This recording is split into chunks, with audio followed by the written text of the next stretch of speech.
Okay, hi. This is MXUX. I'm going to talk about this insider buying and selling at Lordstown Motors. Uh, let's get into this. So let's start with Stephen Burns. Now, there's been some hay made of Stephen Burns selling Lordstown Motors, and let's just talk about the amount first of all. So he sold 2 million shares. Okay, so let's just get a calculator up here. So he sold 2,500,000 shares. And if we divide that by the shares he still owns after the sale, which is this number right here, 35, 362, 745 equals that, and then if we times that by 100, we can see that he sold 7% of his remaining shares. So, I mean, that isn't even the right number. We should add that number to that number and then some. Well, anyway, the point is, this is single digits. Okay, this is 7%. And, Steve Burns was awarded a ton of shares in the company because by the board, BOD, because he had done such a great job. Now, this is, and he is still the largest shareholder in the company. And again, he was given these shares by the board. A lot of them were gifted by the board. He was, let's face it, he's the impetus behind all of this. Also, the most valuable patent that Workhorse owns, they're slagging him for Workhorse. He's got the drone delivery truck with the drone on top, which Amazon spent $12 billion trying to develop a competitive method to. Anyway, so we got Steve Burns, 7%. You know, if you own a lot of stock, I'm sure your accountants tell you, hey, you've got to divest this stock in bits and pieces so you don't destroy the stock price, or for tax purposes, you need to divest this much. Or in Burns' case, Lordstown Motors Company is spending about $8 million a quarter on legal defense expenses against the SEC and DOJ. Steve Burns is part of that. Um, do you think maybe he might be selling some of this for that purpose? Anyway, all of this is moot. What the implication is here is that, first of all, I don't blame Steve Burns for selling his shares off. This seems like a lot of shares. It is a lot of shares, but when you look in the grand scheme of things, maybe not so much. But here's the thing. Um, Everybody's assuming that Schmidt and Burns and these other people have inside information on what's going on. Lordstown Motors is a turnaround. There was a capitulation. Um, there was some hay made of Darren Post owning zero service. Um, this is a new company. This is a new era. As I say, Lordstown Motors changes. 1 quarter is equal to a year. Actually, probably maybe 4 years. Okay. But I just want to mention this. Do you think this is this is some boilerplate of a non-disclosure disclosure agreement? I would be willing to bet you that every single person that knows anything about anything at Lordstown Motors right now has had to sign one of these, because there is absolutely no information coming out of Lordstown Motors. No leaks, no nothing. Everybody knows this that follows the company. It's a black box. So what makes you think Steve Burns, who's been gone for like a year now, has inside information? Maybe he does. Maybe he doesn't. Okay. Maybe everybody is afraid of getting indicted for insider trading, and maybe they have all been forced to sign, or not forced, asked to sign a non. I think this is the case. So, did Burns just make a blind sell, or was it based on insider information? You make your own decision. Um, the point is, I'm not so sure any of these guys that left the company have any relevant information at this point in time. Okay, now let's just move on. Danny Giovanni, this is just his when he joined the company. No securities are owned. Okay, what his compensation package was, I don't know. I haven't seen anything on it. There's a compensation committee. He was awarded a cash salary and so forth. And again, the firm was in capitulation and at the start of a turnaround. You can understand, that income format. And again, the compensation committee of the board approved whatever he got. So he started off with nothing. What he has now, I'm not. I think these SEC forms cover most of it. But we have Dan Navaji, and let's just take a look here. Now he's bought what I'm saying is he owns no shares. So now he's going in. Okay.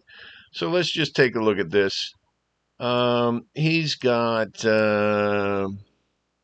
4600 shares plus 15400 equals 20,000 shares at, let's say, 243 times 2.43.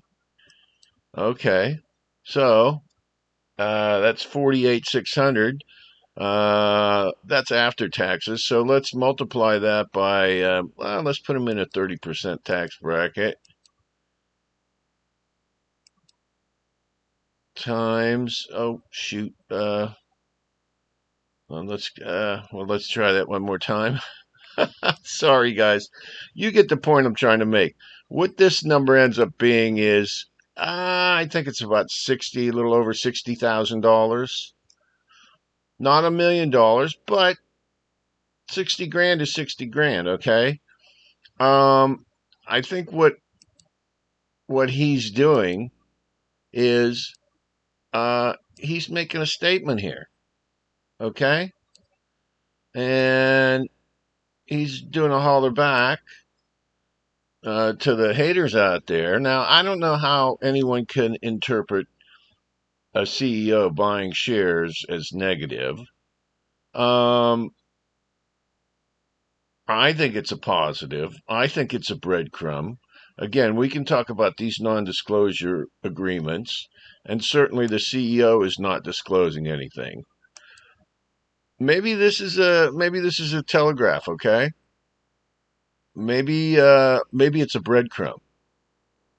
I don't know. You have to make your own decision on this stock. 60 grand is 60 grand. 20,000 shares is 20,000 shares. Oddly enough, that's about the price. Almost, I think the price has gone up in the Lordstown Endurance. But I see this as a positive. Burns still owns. It's not, Burns could have dumped all his stock or more, or you know what I mean. Burns is doing in my opinion, a graduated sale, just like you're cost averaging in, he's cost averaging out. He's got expenses, and it's his stock. He can do as he wishes. I believe there's a lockdown on information at Lordstown. I certainly can't find any. If anybody else can, please let me know. Again, Navaji started out with none.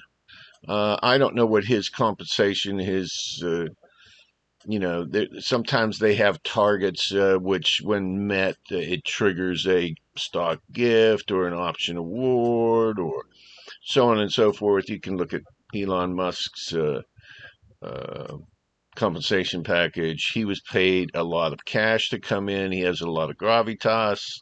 Again, coming in at the capitulation stage of this turnaround. And, he's made a buy, okay? You can say it's too small. You can say it's too little. Okay, somebody's trying to tell somebody something, okay? And I don't think it's negative. Now, I just want to go over one other thing here.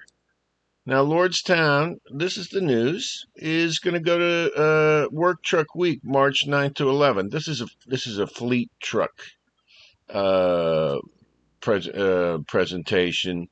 Let me see if, I guess this link won't work here. But anyway, these are fleet truck buyers, okay? Now, I had read over this article real briefly, and they were expecting that 20% of fleets, 20% of fleet buys were going to be switching over to battery electric or alternative fuels, let's say. Okay. That was when this uh, survey was done, which was probably a month or two ago, well before the macro events we have going on right now. And let's just take a look at that.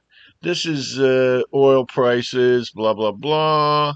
And if we look at 21, I mean, this is where it was at the bottom.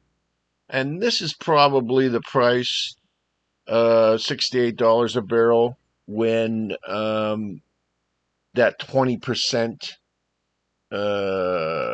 changeover to battery electric of fleets, according to their survey, was going to take place. Now let's look at the spot price of oil now. It's 115. So what is that? That is, so we got 68. So 70 is 2, 32, and 15, 32. That's about $50 a barrel higher. Okay. And,